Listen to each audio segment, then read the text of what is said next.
The Matrix 4 trailer sucks, and here's why. This is not gospel. I love it. So Joel, we have talked about for a while, you've made a film, complete, full-length feature film called Rock for Jesus. You and I have worked on a few projects, book trailers, and things are in the works. Obviously, we like storytelling through film, through that medium. It's something I've recently become passionate about. It's something that you've been passionate about for a while. I think today, one thing we've talked about for a while is when storytelling in film becomes more about an agenda. Telling a story is taking second place to pushing some sort of ideological agenda. Yep. You know, and like that can be anything. It can be if you want to make a movie about feminism, or if you want to make a movie about race tension or whatever, versus telling a great story. Yeah, I think you have to be true. Like when you start with the story, one, you have to start with something phenomenal. Like it's got to be just like a very good, interesting topic, and then you have to be true to that world. And the problem with like a lot of ideological filmmaking, I would say, is they are trying to be true to one perspective, which is usually not, like that's not the whole coin, so it feels disingenuous. And I would say that absolutely of right and left. Absolutely. So one of the things that made us think of that was the Matrix 4 trailer, the new trailer, Matrix Resurrection, right? Yeah. What were your initial thoughts watching this trailer? I saw the teaser actually 2 days ago. Okay. They put out a teaser. It was just quick clips, and I was like, oh, cool, like there's Neo and whatever. Initially, I talked about this a lot. It feels like you have all the young people talking to the old people, and they're like, look, son, okay? How you've done it just doesn't cut it. So that's a huge problem that I have, especially with the Star Wars sequels, is there really was no like older wise wizard, which can be a male or female. In Lord of the Rings, it's Galadriel and Gandalf. There's no older, wiser person. And with this new trailer, it felt like having Neo in there and Trinity, like here's these older people, they don't know anything. And Neil Patrick Harris, the guy, he just feels younger to me. Like it just feels like that young person trope. It was like, look, you've done things wrong. We're gonna show you the right virtue of everything. And you and I talked about this. I thought it was a cash grab. It felt Lana Wachowski and using the same characters. It felt like Lana Wachowski didn't necessarily have a new creative story in mind. So instead, let's make another Matrix movie. And in the trailer, in my opinion, there was no narrative told. I was confused as to why are we seeing Neo again? Why are we seeing Trinity? But it also felt like it was just a huge play on nostalgia.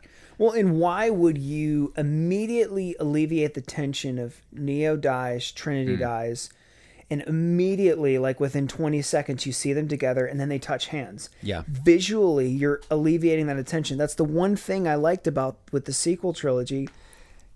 Some people might not like this, but they separated Han and Leia, and I was like, "That's cool. You separated everybody." They didn't immediately play on that nostalgia. That's true. They immediately introduced new characters, good or bad, to their detriment or to positively. They did do that. Yeah. So maybe just overall thoughts. Are you excited? Are you excited for the Matrix movie? Are you hesitant? No. Do you think it's going to be like a... bad. You think it's going to be just woke? I think it's going to be insanely woke because you have the Wachowski person who... Granted, like I said, I'm not judging, and I would never want to jump on someone for saying you can't switch.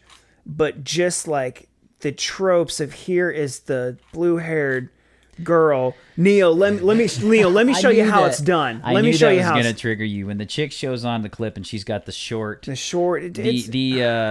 classic archetypical short hair. Well, dude, and it's the perfect blue.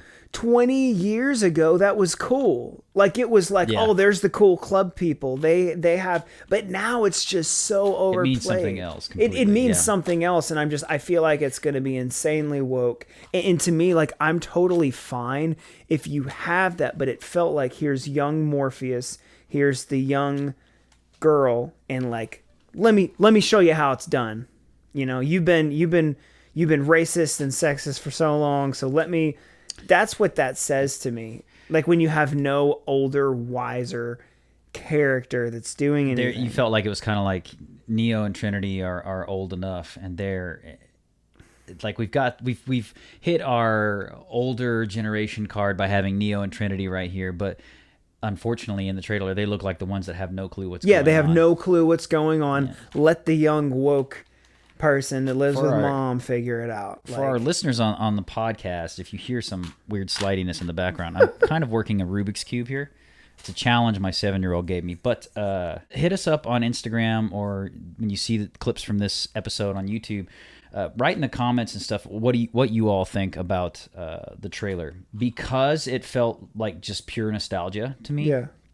And because I didn't necessarily get triggered as much by the ideological narrative as you did. You caught onto that more than I did. Yeah. I just felt like Lana Wachowski has no new stories to tell. Yeah. Is wanting a cash grab. The production studio is wanting a cash grab.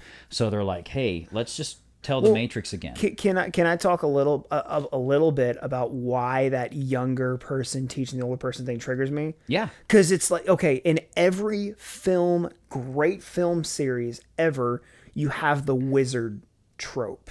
There's the wizard, and what the wizard is it's the smart guy or girl that has had some experience, and they come in and they add this element to the story of like, it's going to be okay. Well, and there is a move culturally right now to sort of relic and denigrate anything that's from the past because it's racist and sexist. Yeah, anything. There's nothing to learn from the older generation. The boomers, as they're called, are just, they had an old way of thinking and doing things, and that's not any use in our current generation. Well, there is that move. I mean, I'm not going to lie, that is a thing. Well, and to me, when you remove the wizard element, it's like it just there's so much that you lose with the story. Because, like, I don't want to see a bunch of 20 and 30-year-olds, that's what we saw with the sequel trilogy, running around and being like, don't worry, guys, we got it. You lose this element of, like, the old guy or the old woman or something that has this information that's really solid, and it just gives a different perspective to the story, because other than that, like, with the young people, they're just kind of making fun of the older people. And who doesn't want... a good, let's just say, like, let's give an example. Who doesn't want like a good Joe Biden-esque older figure to sort of just convey a lot of wisdom to you? Pull out of a war and, it's a bunch of things. Who doesn't want that? Oh, man. But I'm confused. Like, to me, Trinity and Neo, that story was done.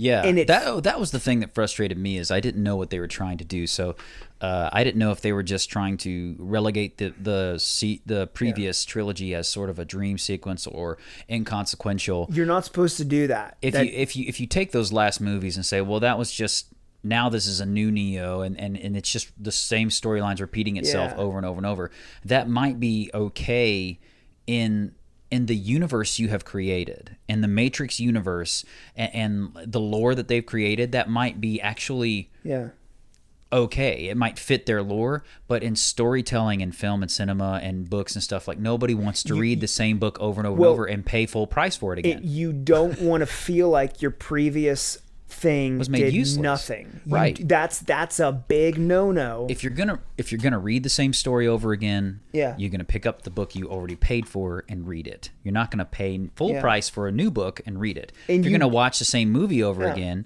you don't want to go to the theater, spend $50 for a bucket of popcorn that you could put a baby in and a Coke, and go watch and pay full price for a new movie that's the same story. And you don't want the new one to negate the old one. It's very important to not do that.